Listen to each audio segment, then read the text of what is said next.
அரிசி கழுவிய நீரில் உள்ள சத்துக்கள் தெரிந்தால் அசந்திடுவீங்க. இது தெரியாமல் இவ்வளவு நாள் கீழே ஊத்தி இருக்கோமே. இப்போது நாம் பெரும்பாலும் பைக்கிலோ காரிலோ போய் மருத்துவமனை நாடுகிறோம்.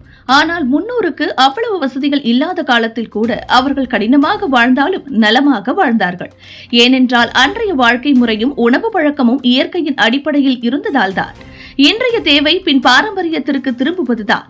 அதில் முதன்மையானது சாதம் கழுவும் போது எடுக்கும் வெள்ளை நீர், அதாவது அரிசி கழுவிய நீர். இது சாதாரணமாக தோன்றலாம், ஆனால் அதில் இருக்கிற மருத்துவ சக்தி பற்றிய விழிப்புணர்வை நம்மிடம் கொண்டு வந்து சேர்த்துவிட்டது காலம். அரிசியின் மேல்புறத்தில் இருக்கும் தாதுக்கள், வைட்டமின்கள், மாவுச்சத்து, நார்ச்சத்து ஆகியவை நீரில் கரைந்து அதனை மருத்துவ போஷனாக நீராக மாற்றுகிறது.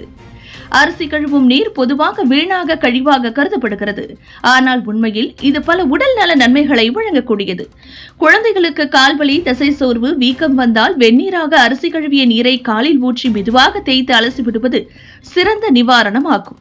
இதை வாரத்தில் ஒரு சில முறை செய்யலாம். இதனால் நரம்பு, தசை மற்றும் தோல் பராமரிக்கப்படும். அதே நேரத்தில் குழந்தை மனதிலும் ஒரு மென்மையான உறவுநிலை உருவாகும். பெற்றோர்கள் செய்யும் அன்பான பராமரிப்பு உடல்நலம் மட்டுமல்லாமல் மனநலத்தையும் பெருக்கக்கூடியது. உணவுக்காக அருந்தும் போது ஏற்படும் நன்மைகள்: வயிற்றில் எரிச்சல், அல்சர், செரிமான சிக்கல் உள்ளவர்களுக்கு சிறிது அரிசி கழுவிய நீர் உடலை சீராக்கும். நாளடைவில் மலச்சிக்கல் பிரச்சனையில் இருந்து விடுபட உதவும். உடலில் நீர் சிக்கல் ஏற்படும் நோய்களின் போது இதனை குடிப்பது உடலை சீக்கிரமாக சீராக்கும். வெயிலில் அதிக நேரம் செலவிடும் குழந்தைகள் மற்றும் பெரியவர்களுக்கு உடல் சூட்டை சமநிலைப்படுத்தும். தோல் மற்றும் முடி நலத்திற்கும் சிறந்தது. அரிசி கழுவிய நீரை முகத்தில் தேய்த்தாலோ அல்லது முகம் கழுவினாலோ தோல் மென்மையாகும். முடியை இறுதியாக இதன் மூலம் கழுவினால் முடி பராமரிப்பு கூட.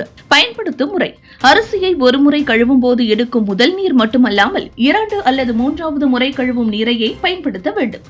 வெந்நீராக காய்ச்சி அல்லது நேரடியாக பயன்படுத்தலாம். குடிக்கும் போது தேவையான அளவு உப்போடு குடிக்கலாம். இவை அனைத்தும் வீட்டில் கடைபிடிக்கும் போது மிதமாக முறைப்படி செய்ய வேண்டும். உடல் நலச்சிக்கல் உள்ளவர்கள் பயன்படுத்தும் முன் மருத்துவரிடம் கட்டாயமாக ஆலோசனை பெறுவது சிறந்தது. நமது பாரம்பரியத்தில் ஒவ்வொரு செயலும் ஏதோ ஒரு மருத்துவ காரணத்தினால் மட்டுமே பின்பற்றப்பட்டு வந்துள்ளது. அதேபோல்தான் அரிசி கழுவிய நீரை வீணாக்காமல் பயன்படுத்தும் பழக்கமும். இது ஒரு தாய் தனது குழந்தையின் காலில் மெதுவாக ஊற்றி அலசிய அனுபவம் குழந்தைக்கு மட்டுமல்லாமல் அந்த தாயின் மனதுக்கும் ஓர் ஆழமான மன நிம்மதியை ஏற்படுத்தும். குழந்தையின் காலில் ஊற்றும் போது அவர்கள் சிரித்து சொல்வது "அம்மா குளிக்கவிடு" என்று அழைக்கும் அந்த காணொளிகளை இன்றைய சமூக வலைதளங்களில் பார்த்திருப்பீர்கள்.